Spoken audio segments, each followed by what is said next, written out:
नमस्कार, मैं हूं आकर्षण उपल। इस समय आप ये सीधी तस्वीरें देख रहे हैं। इस समय पानीपत टोल टैक्स है, जहां पर आप देख सकते हैं कि एक बार फिर से यहां पर पूरे तरीके से जो लंगर की व्यवस्था है वो शुरू कर दी गई है। हालांकि करनाल के घरौंडा टोल प्लाजा में लंगर को पूरे तरीके से बंद करवा दिया गया है, किसानों को वहां से भगा दिया गया है। लेकिन पानीपत में आप देख सकते हैं कि बड़ी संख्या में जो किसान है एक बार फिर से एकजुट हो गए हैं। जो टोल टैक्स सबसे कुछ देर पहले चलवाया गया था वो टोल टैक्स फिर से एक बार टोल फ्री करवा दिया गया। यहाँ पर सवाल ये है कि आखिर लंगर से क्या दिक्कत है भैया? किसानों से दिक्कत है, कोई बात नहीं, लंगर से, इस प्रसाद से, इस अचार से, उस पानी से आखिर दिक्कत क्या है? सर की कुछ कहना चाहोगे? लंगर वरताया जा रहा है, करनाल लंगर बंद करवाया जा रहा है, तुसी इत्थे लंगर चला रहे हो जी? गुरु का लंगर ही चलेगा जी।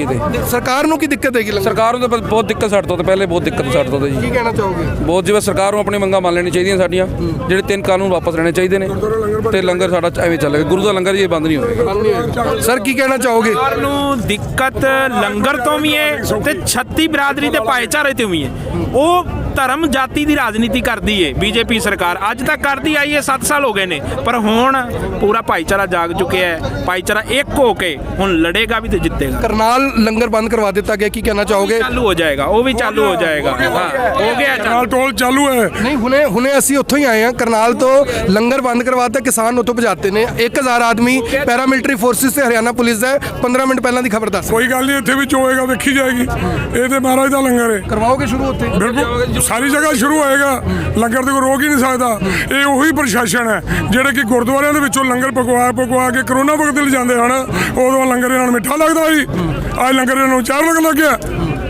ਉਹ ਵੀ ਤੇ ਉਦੋਂ ਵੀ ਤੇ ਗੁਰਦੁਆਰੇ ਬਲੈਰੋ ਭੇਜਦੇ ਸਨ, 4 ਮੁਲਾਜ਼ਮ ਭੇਜਦੇ ਸਨ। भाई साहब हमारे को लंगर पका के दो, हमने गरीबों में बांटना है। तब क्या था? तब इनको अच्छा लगता था लंगर, आज बुरा लगने लग गया इनको। क्या एलर्जी हुई है इनको? मोदी सरकार बहुत घटिया सोच की सरकार है। ये गुंडे हैं, वो गुंडागर्दी कर रहे हैं और कुछ नहीं है। ਕਿ ਜਿਵੇਂ ਕਦੇ 1947 ਤੋਂ ਲੈ ਕੇ ਹੁਣ ਤੱਕ ਜੋ ਨਫ਼ਰਤ ਹਿੰਦੂ ਮੁਸਲਮਾਨਾਂ ਦੇ ਵਿੱਚ ਕੀਤੀ ਗਈ, ਕੀ ਇਹ ਤੁਹਾਨੂੰ ਲੱਗ ਰਿਹਾ ਵੀ ਸਿੱਖ ਤੇ ਹਿੰਦੂਆਂ ਦੇ ਵਿੱਚ ਵੀ ਇਸ ਤਰ੍ਹਾਂ ਦਾ ਬੀਜ ਬੋਣ ਦੀ ਕੋਸ਼ਿਸ਼ ਹੋ ਰਹੀ ਹੈ? भाई साहब इन्हों की नीति है रही RSS की, बई आपस च कौम नूं पाड़ो और राज करो और इन्हों शासन करो। ये जरा हुण उरा परा जिन्ने भी जिथे फौजी भरा मारते हैं, मरवा रहे कौन मरवा रहा? और सारा कुछ ये करा रहे हैं। हुण इत्थे भी मरवाने वाले काम किया इन्होंने।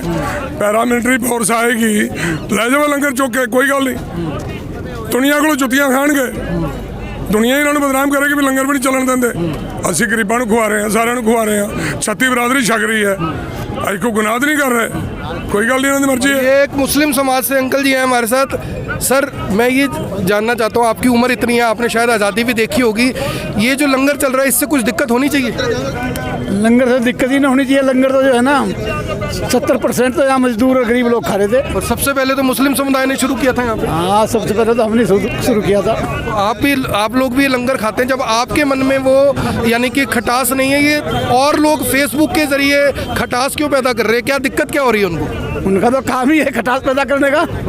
ये तो सब लोग जानते, पूरे हिंदुस्तान के लोग जानते, दुनिया के लोग जानते हैं। मीठा है पूरा, कोई दिक्कत तो नहीं?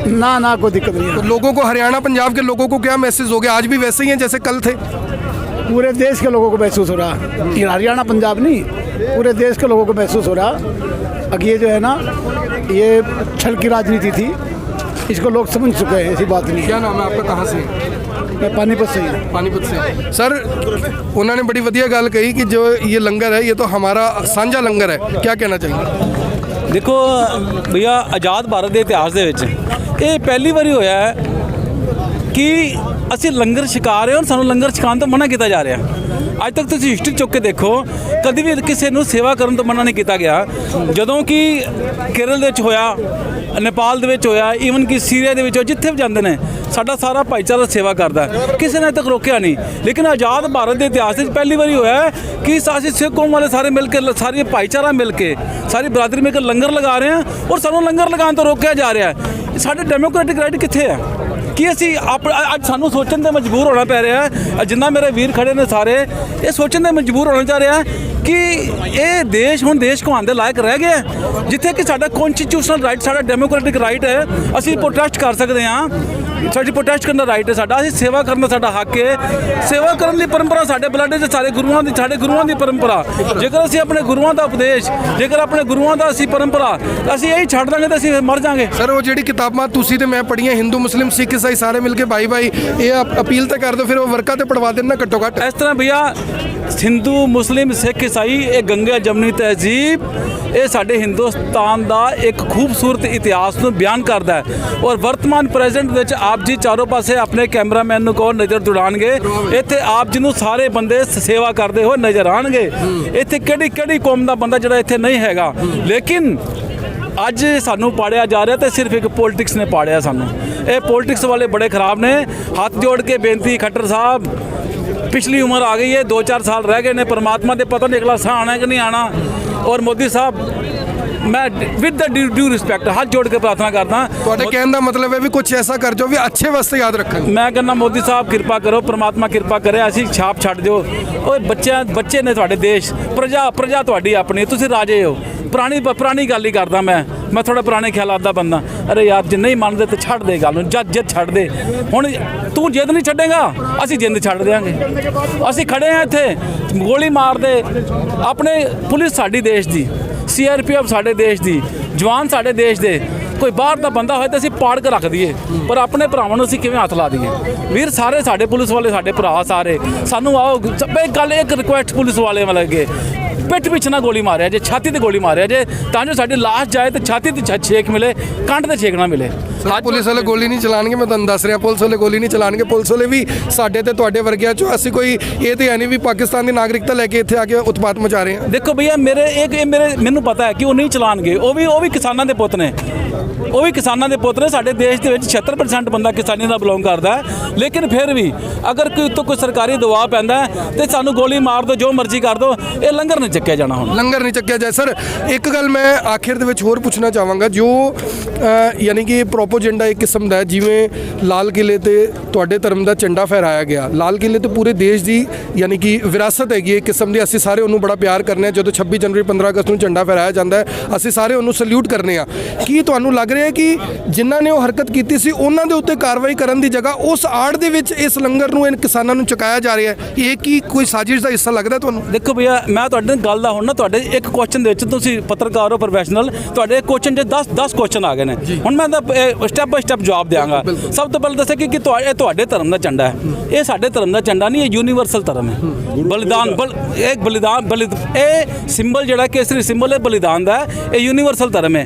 ਅੱਜ ਜਿਹੜੇ RSS ਜਿਹੜੀ ਰਾਜ ਕਰਦੀ ਹੈ, ਉਹ ਉਹਨਾਂ ਨੂੰ ਕਦੀ ਪੁੱਛਿਆ ਜਾਏ ਵਿਦ ਦਾ ਡਿਊ ਰਿਸਪੈਕਟ ਕਿ ਨਾਗਪੁਰ ਦੇ ਵਿੱਚ ਤੁਸੀਂ ਚੱਕੇ ਸਿਰਫ ਝੰਡਾ ਲੜਾਉਂਦੇ ਹੋ, ਭਗਵਾ ਝੰਡਾ ਲੜਾਉਂਦੇ ਹੋ ਕਿ ਤਿਰੰਗੇ ਨੂੰ ਸਲਾਮ ਕਰਦੇ ਹੋ? ਉੱਥੇ ਅੱਜ ਵੀ ਤਿਰੰਗਾ ਝੰਡਾ ਨਹੀਂ ਚਲਾਇਆ ਜਾ ਰਿਹਾ। ਸਾਡਾ ਪ੍ਰਧਾਨ ਮੰਤਰੀ with the due respect Modi sahib, ਉਹ ਕੱਛੇ ਪਾ ਕੇ ਫੋਟੋਆਂ ਦੇ ਮੇਰੇ ਕੋਲ ਅੱਜ ਵੀ ਹੈਗੀਆਂ ਨੇ। ਉਹ ਜਨ ਸੰਗੀ ਨੇ, ਸਾਰੇ ਸੰਗੀ ਨੇ, ਉਹ ਸੰਗੀ ਨੇ, RSS ਵਾਲੇ ਨੇ। ਅੱਜ ਵੀ ਉੱਥੇ ਨਹੀਂ ਚਲਾਇਆ ਜਾ ਰਿਹਾ। ਨੰਬਰ 1 ਗੱਲ। ਲੇਕਿਨ ਇਸ ਗੱਲ ਤੇ ਕਦੇ ਕਿਸੇ ਨੇ ਇਤਰਾਜ਼ ਤੇ ਕੀਤਾ ਨਹੀਂ, ਕਿਉਂਕਿ ਕਿਸੇ ਨੂੰ ਕੋਈ ਇਤਰਾਜ਼ ਹੋਣਾ ਨਹੀਂ ਚਾਹੀਦਾ। ਕਿਉਂਕਿ ਜਿੱਥੇ 100 ਪਾਗਲ ਇਕੱਠੇ ਨੇ, ਫਿਰ ਇੱਕ ਸਿਆਣੇ ਦੀ ਪੇਸ਼ ਨਹੀਂ ਜਾਂਦੀ ਵੀਰ ਜੀ। ਇਹ 100 ਪਾਗਲ ਇਕੱਠੇ ਨੇ, ਇੱਕ ਸਿਆਣੇ ਦੀ ਪੇਸ਼ ਨਹੀਂ ਜਾਂਦੀ ਭਈਆ। ਇਹ ਜਿਹੜਾ ਹੁੰਦਾ ਨਾ, ਜਿਸ ਹੱਥ ਜ਼ੋਰ ਕਰ ਵੇਖੇ ਸੋਏ, ਸਾਡੀ ਗੁਰਬਾਣੀ ਦੇ ਅਨੁਸਾਰ ਜਿਹਦੇ ਹੱਥ ਜ਼ੋਰ ਹੁੰਦਾ ਨਾ, ਕਰਕੇ ਉਹੀ ਦੇਖਦਾ। ਅੱਜ ਇਹਨਾਂ ਦੇ ਹੱਥ ਜ਼ੋਰ ਹੈ, ਇਹ ਕਰਕੇ ਦੇਖ ਰਹੇ ਨੇ। ਅੱਜ ਤੱਕ ਕਿਸੇ ਨੇ ਨਹੀਂ ਕਿੰਤੂ ਪਰੰਤੂ ਕੀਤਾ ਕਿ RSS ਵਾਲੇ, ਅੱਜ ਮੈਨੂੰ ਦੱਸੋ ਨਾ, RSS ਵਾਲੇ ਆਜ਼ਾਦੀ 'ਚ ਕਿੰਨੇ ਬੰਦੇ ਮਰੇ? ਵਿਦ ਦਾ ਡਿਊ ਰਿਸਪੈਕਟ, ਮੈਂ ਕਿਸੇ ਤੇ ਕਮੈਂਟ ਨਹੀਂ ਕਰਦਾ, ਨਹੀਂ ਮੈਂ ਨਾਂ ਲੈ ਕੇ ਦੱਸਾਂਗਾ ਤੇ ਹੁਣੇ ਇੱਥੇ ਦਿੱਕਤ ਆ ਜਾਏਗੀ ਸਾਰੀ। ਮੈਂ ਕਿਸੇ ਦੇ ਬਾਰੇ ਕੁਝ ਨਹੀਂ ਕਹਿਣਾ, ਲੇਕਿਨ ਅੱਜ ਇਹ ਕਹਿ ਰਿਹਾ ਕਿ ਉੱਥੇ ਲਾਲ ਕਿਲੇ ਝੰਡਾ ਲਹਿਰਾਇਆ ਗਿਆ। ਲਾਲ ਕਿਲੇ ਦੇ ਵਿੱਚ ਝੰਡਾ ਲਹਿਰਾਉਣ ਦਾ ਕਿਸੇ ਦਾ ਮੋਟਿਵ ਨਹੀਂ ਸੀ। ਜੇਕਰ ਲਹਿਰਾਇਆ ਵੀ ਗਿਆ ਤੇ ਤਿਰੰਗਾ ਝੰਡਾ ਉਹ ਸਭ ਤੋਂ ਉੱਤੇ ਸੀ, ਉਹਦੇ ਤੋਂ ਥੱਲੇ ਲਹਿਰਾਇਆ ਗਿਆ। ਪਹਿਲੀ ਗੱਲ ਇਹ ਕਿ ਨਹੀਂ ਕਰਨਾ ਚਾਹੀਦਾ ਸੀ, ਔਰ ਕਰਵਾਇਆ ਕਿੰਨੇ? ਇਹ RSS ਦੀਪ ਸਿੱਧੂ, RSS ਦਾ ਏਜੰਟ। ਉਹ ਗੱਲ ਖੁੱਲ੍ਹ ਕੇ ਸਾਰੇ ਦੇ ਸਾਹਮਣੇ ਆ ਗਈ ਹੈ, ਗੱਲ ਦੀ ਨੋਟੀਫਿਕੇਸ਼ਨ ਨਹੀਂ ਕਰਨੀ। ਲੇਕਿਨ ਧੰਨਵਾਦ IBN 24 ਦਾ, ਜਿਹੜੇ ਸਾਡੀ ਗੱਲ ਨੂੰ ਚੁੱਕਦੇ ਪਏ ਨੇ। ਲੇਕਿਨ ਇਹ ਜਿਹੜੀ ਗੋਦੀ ਮੀਡੀਆ ਹੈ, ਲੱਖ ਲਾਨਤ ਗੋਦੀ ਮੀਡੀਆ ਤੇ, ਕਹਿੰਦੇ ਦੇਸ਼ ਦਾ ਚੌਥਾ ਸਤੰਭ ਹੁੰਦਾ ਆਜ਼ਾਦ ਮੀਡੀਆ। ਲੇਕਿਨ ਜਦੋਂ ਹਿੰਦੁਸਤਾਨ ਦਾ ਇਤਿਹਾਸ ਲਿਖਿਆ ਜਾਏਗਾ, ਲੇਕਿਨ ਇਹ ਜਿੰਨੇ ਵੀ, ਮੈਂ ਨਾਮ ਨਹੀਂ ਕਿਸੇ ਲੈਣਾ, ਗੋਦੀ ਮੀਡੀਆ ਜੋ ਕਹਿ ਦਿੱਤਾ। ਕਰਨਾਲ ਤੋਂ ਆਇਆ ਸਰ, ਸਿਰਫ ਇਹ ਦਿਖਾਉਣ ਵਾਸਤੇ ਕਰਨਾਲ ਤੋਂ ਆਇਆ। ਥੈਂਕ ਯੂ ਆਪ ਦਿੱਲੀ ਤੱਕ ਗਿਆ ਸੀ। ਇਹ ਤੇ 53 ਦਿਨ ਪਹਿਲਾਂ ਮੇਰੇ ਉੱਤੇ ਜਾਨਲੇਵਾ ਹਮਲਾ ਹੋਇਆ ਸੀ। ਮੈਂ ਪਾਨੀਪਤ ਦੀ ਸਟੋਰੀ ਚਲਾਈ ਸੀ ਨੌਲਤਾ ਦੀ, ਜਿਸੇ ਅਡਾਨੀ ਨੇ 100 ਏਕੜ ਲੈਂਡ ਲਿੱਤੀ ਸੀ। ਅਗਲੇ ਦਿਨ ਮੇਰੇ ਤੇ ਅਟੈਕ ਹੋਇਆ ਸੀ। 53 ਦਿਨ ਬਾਅਦ ਸਿਰਫ ਇਸ ਕਰ ਗਿਆ। ਹਜੇ ਅਜੇ ਵੀ ਟੰਗ ਤੇ ਪਲਸਤਰ ਬਣਿਆ ਹੋਇਆ ਹੈ। लेकिन मैं इस करके आया ताकि लोग की जड़े चाहते ने लोग जो ये सोचते हैं कि आकर्षण उप्पल जी एक बार आपको जाना पड़ेगा, हमें ये बताना पड़ेगा कि आखिर सच क्या है। जो लोग मेरे ऊपर 28 लाख लोग मेरे साथ जुड़े हुए हैं, जो 28 लाख लोग मेरे ऊपर विश्वास करते हैं, मैं उन्हें ये बताना चाहता हूँ, मैं उन्हें ये दिखाना चाहता हूँ, मैं उन्हें ये समझाना चाहता हूँ कि जो किताबें आपने पढ़ी हैं सच वो है, जो 2021 का मीडिया आपको दिखा रहा है सच वो नहीं है। सच ये है कि आज भी जब हम कहीं जाना चाहते हैं, किसी धार्मिक स्थल पर जाना चाहते हैं, तो हरमिंदर साहिब हम ज़रूर जाना चाहते हैं। वहाँ पर आपको याद होगा दिसंबर में दिल्ली के शीशगंज गुरुद्वारा में भी जो हमारे प्रधानमंत्री हैं देश के, बिना किसी प्लानिंग के गए थे, सिर्फ सिखों के वोट साधने के लिए, उन्हें साधने के लिए कि मैं तुम्हारे साथ हूँ। लेकिन 26 जनवरी की घटना के बाद ज़ुबान से एक शब्द नहीं निकला, ना गृह मंत्री के मुँह से। गृह मंत्री पुलिस अधिकारियों को, कर्मचारियों को मिलने गए जिन्हें चोट लगी थी, और जाना भी चाहिए। लेकिन जब किसान मरे थे इसी हाईवे के ऊपर, क्या उन किसानों के पास कृषि मंत्री गए थे? ये अपने आप में बड़ा सवाल जरूर है। अगर वो किसानों के बीच जा नहीं सकते तो उन्हें कृषि मंत्री बने रहने का भी कोई हक नहीं है। भैया एक बात और, IBN20 से भैया एक बात बताइए, आज के बाद जितने आदमी, सभी इंटेलेक्चुअल मैप खड़े हैं यहाँ पे, सभी का अपना विचार है। Every intellectual have different kinds of mind and thoughts. भैया एक बात बताओ मेरे को, आज से पहले जब ये किसान प्रोटेस्ट, किसी को पता था यहाँ का कृषि मंत्री भी कौन है? ये एक बंदा देश को चला रहा है, एक बंदा डिक्टेटर बन गया। अब विद ड्यू रिस्पेक्ट मोदी साहब, आपको मैंने भी वोट दिया, सबने वोट करा, मैंने भी दिया था, मैंने भी वोट दिया था, सबने 80% बंदों ने वोट दिया था। लेकिन आज ये बंदे को दिया था वोट, कुछ अच्छा करेगा, लेकिन सत्ता के नशे में चूर होकर देश को बेच रहे हैं स्टेप बाय स्टेप। अरे भाई छोड़ दो, ऐसी निशानी छोड़ दो, सदियों तक लोग आपको याद करें। याद मुझे तो लग रहा है जो कुछ हो रहा है ऐसे भी याद ही रखेंगे, याद ही रखेंगे। देश बेच दिया तो याद ही रखेंगे ना, देश बेच दिया याद रख। भैया एक बात और, छोटी सी बात, मैं अपनी बात पर खत्म करता हूँ। देशवाल साहब हमारे सीनियर भाई साहब हैं, ये बात खड़े हैं भैया, 3 पीढ़ी हम खड़े हैं, ये मेरे बुजुर्ग खड़े हैं, ये मेरे बुजुर्ग खड़े हैं, पीछे मेरा बेटा सेवा कर रहा है, और मैं खड़ा हूँ, ये मेरे जितने भाई खड़े हैं। भैया 3 पीढ़ी खड़े हैं, किसी को भी गोली मार दो, जो मर्जी कर दो, ये गुरु नानक का लंबर है। At this spot moral of the story of the this day, जो मर्जी कर लो, ये लंगर अब नहीं हटेगा यहाँ से, लंगर यहाँ से नहीं हटेगा। ये आपका सबसे बड़ा अपडेट है। देशवाल साहब है हमारे साथ। देशवाल साहब, आज से पहले हमने बहुत शादियां अटेंड की, बड़े प्रोग्राम अटेंड किए, कभी हमने कार्ड पे ये नहीं देखा कि उसके आगे सिंह लगता है, कुमार लगता है। ये सिंह और कुमार, हिंदू और मुस्लिम, सिख, ईसाई, ये क्या प्रोपेगेंडा क्या चल रहा है? आपने इतनी उम्र देख ली, 1947 भी मुझे लग रहा है आपने शायद देखा होगा। क्या लग रहा है आपको, ये हो क्या रहा है? हिंदू जो सिख जो हम साथी थे, हमारे परिवार एक बेटा बड़ा, उसको सिख बनाया जाता था कि वो सरदारी संभाले, देश के काम आ सके, देश के काम आ सके, देश की सरदारी संभाल सके। परंतु इस सरकार ने ऐसे भाईचारे को तोड़ने का काम किया। आपने कहा किले के अंदर, आज से मैं आपके बीच में पूछना चाहता हूं मीडिया के माध्यम से, जब इस मोदी ने उस लाल किले को किराए पे देने का काम किया था, क्या उसने देश की जनता से पूछा था? आज 26 जनवरी हो चाहे 15 अगस्त हो, उसका किराया देती है ये सरकार। और सरकार को याद है कि रात के जब तुमने 12 बजे, मैं रात 2 बजे आया हूँ पानीपत में, दिल्ली संधू बॉर्डर पे ही थे, हमारे राकेश टाकेश जी ने कहा था कि यहाँ पहुँचो। कुछ साथी हमारे उधर गए, हमको डर था यही वहाँ ना जाए और यहाँ ना उठा दे, तो हमारे साथी रात भी संधू बॉर्डर पर टिके रहे, और वहाँ भी ऐसे ही गुरु के लंगर चल रहे हैं, ऐसे ही वो चल रहा है। पोजीशन क्या है वहाँ पे? बिल्कुल बढ़िया है, और किसान डटा हुआ है। किसान ने एक सोच लिया, आज हम दुनिया में रहें, एक ब्याज मिला हुआ है। हमारे बच्चे क्या कहेंगे कि हमारे बुजुर्गों ने हमारी खेती भी बेच दी, हमारी माँ भी बेच दी। तो ये सरकार ऐसे काम करने चाहती है, आज मजदूर से किसान को लड़ा रही है। कि सरकार तो कह रही है हमने 20 साल हमने इसका सर्वे किया, 20 साल लोगों की सलाह ली, तब जाके हम लेके आए हैं। सवाल, इसी सवाल के अंदर एक और सवाल है कि अगर 20 साल पहले तो इनकी सरकार नहीं थी, जब कांग्रेस अगर ये सब कुछ कर रही थी, ये कांग्रेस को फॉलो क्यों कर रहे हैं? आप कांग्रेस के डिसीजन को फॉलो करवाने के लिए थोड़ी लाए थे। बात कर रहा हूँ 11 और 12 के अंदर ये कांग्रेस लाना चाहती थी। कांग्रेस ने ये समझौता विदेशियों के साथ किया था कि उनको ये हिंदुस्तान की जनता को पता ना लगे। परंतु आप जैसे मीडिया के साथी जो आवाज उठाना जानते हैं कि इस हिंदुस्तान की सरकार ने इस किसान जो अध्यादेश है, इसमें लोकल कि हिंदुस्तान के धन्ना सेठों को इसमें लाने का काम किया। आप जानते हो 6 महीने पहले कानून है, उससे पहले अडानी और मानी के 3 साल पहले जमीन ले ली थी। मई के अंदर 7 मई को जब पूरे देश के अंदर, पूरे हरियाणा के अंदर लॉकडाउन था, इनको सीएलयू दिया गया। सीएलयू दिया गया, वही कहना चाह रहा हूँ। तो आप बताओ, इनकी मिली भगत के कारण। और मैं ये कहना चाहता हूँ हिंदुस्तान की जनता को, साथियों, किसान तो फिर भी अपनी बटारों कर लेगा।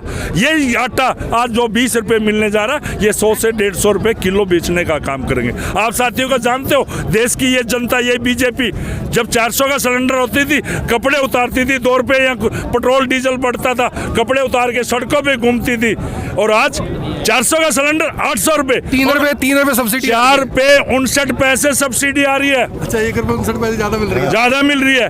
और उसी तरह जहाँ पर 115 रुपए डॉलर का तेल था, 62 और 60 रुपए पेट्रोल होता था, 44 पे तो था। यानी जब डॉलर के रेट हाई थे, बैरल के रेट थे 113-14 पे चला गया था, 62 रुपए का। आज पानी की बोतल हमारे देश से उससे कम बैरल का रेट है।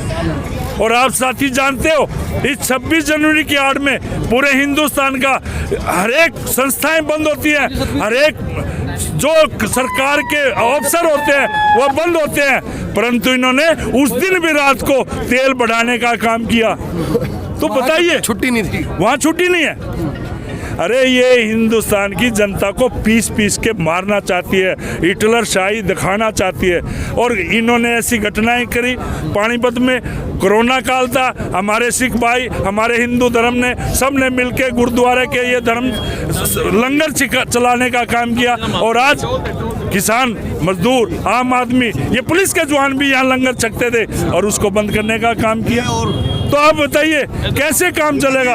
और ये लंगर पानीपत की जनता के माध्यम से चल रहा है, पानीपत की जनता के सहयोग से चल रहा है। और हम तो प्रशासन से हाथ जोड़ के प्रार्थना है, इस गुरु के लंगर को चलने दे। और जब तक किसान आंदोलन चलेगा, ये गुरु का लंगर चलेगा।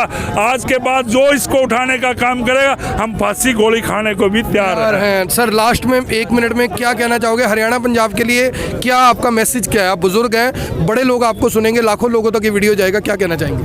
हम ये हरियाणा और पंजाब, ये दोनों, हरियाणा हमारा बड़ा भाई, पंजाब हमारा बड़ा भाई है, हरियाणा उसका छोटा भाई है।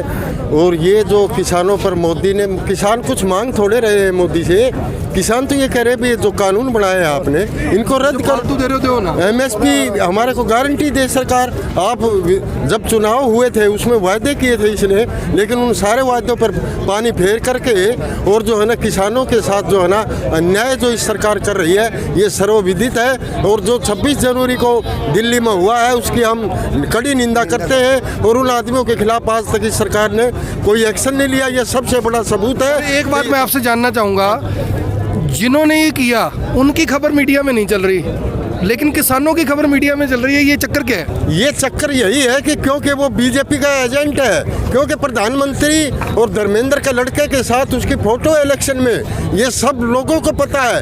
तो उसके खिलाफ आज तक, हाँ, अमित शाह के साथ भी है, आज तक उसने ईब तक कोई एक्शन नहीं लिया।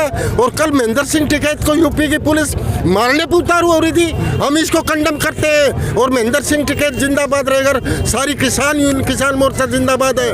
और हरियाणा पंजाब का आदमी अब उग्र होता आ रहा है, इसको प्रशासन को हम स्पष्ट चेतावनी देते हैं। हम बिल्कुल शांत रहने वाले आदमी हैं, अगर किसी को छेड़ने की कोशिश की तो हम भी ईंट से ईंट बजाना जानते हैं, ऐसे काम नहीं चलेगा इस सरकार के साथ। राकेश टिकैत ने कहा कि पानी तो बिजली बंद करता है, बिजली चलेगी जनरेटर तो पानी इत्थे समरसीबल लावांगे। अगर इत्थे भी इस तरह का होंदा तो समरसीबल लग जाएगा, लगना जाएगा, लगेगा 2 घंटे लग जाना है। 2 घंटे ਹੋਰ ਬੋਲੋ। ਐਂਜੇ ਜੀ 2 ਘੰਟੇ ਦੇ ਵਿੱਚ ਪਾਣੀ। ਪਰ ਤੁਹਾਡੇ ਚੈਨਲ ਦੇ ਮਾਧਿਅਮ ਬਾਰ-ਬਾਰ ਅਸੀਂ ਬੇਨਤੀ ਇਹੀ ਕਰ ਰਹੇ ਹਾਂ, ਜਿੰਨੇ ਮੇਰੇ ਵੀਰ ਸੁਣ ਰਹੇ ਨੇ, ਜਿੰਨੇ ਬਜ਼ੁਰਗ ਸੁਣ ਰਹੇ ਨੇ, ਜਿਹੜੀ ਕੱਲ ਦਿੱਲੀ ਵਿੱਚ ਘਟਨਾ ਹੋਈ ਹੈ 26 ਤਰੀਕ ਨੂੰ, ਬਹੁਤ ਨਿੰਦਣੀय ਸੀ। ਕਿਉਂਕਿ ਕੇਜਰੀਵਾਲ ਸਾਹਿਬ ਨੇ ਸਾਨੂੰ ਇੰਨੀ ਪ੍ਰੋਟੈਕਸ਼ਨ ਦਿੱਤੀ ਸੀ, ਉਸ ਦੇ ਬੰਦੇ ਵੀ ਕੁਛ ਅੰਸਰ, ਦੀਪ ਸਿੱਧੂ, ਲੱਖਾ ਸਿਧਾਣਾ ਵਰਗੇ ਹੁਣ ਵੀ ਤੁਹਾਡੇ ਤੋਂ ਅਪੀਲ ਹੈ, ਜੇ ਕੋਈ ਬੰਦਾ ਗਲਤ ਗੱਲ ਕਰਦਾ ਹੈ, ਗਲਤ ਤਿਰੰਗੇ ਦੇ ਖਿਲਾਫ ਕਰਦਾ ਹੈ ਜਾਂ ਕੋਈ ਝੰਡਾ ਹੋਰ ਹਿਲਾਉਣ ਦੀ ਕੋਸ਼ਿਸ਼ ਕਰਦਾ ਹੈ, ਉਹ ਨਾ ਜਵਾਨ ਹੈ ਨਾ ਕਿਸਾਨ ਹੈ, ਉਹ ਵਿਰੋਧੀ ਹੈ ਸਾਡੇ ਦੇਸ਼ ਦਾ। ਉਹਨੂੰ ਕਦੇ ਗਰਦਾਰ ਹੈ, ਉਹਨੂੰ ਕਦੀ ਮਾਫ ਨਾ ਕਰਨਾ।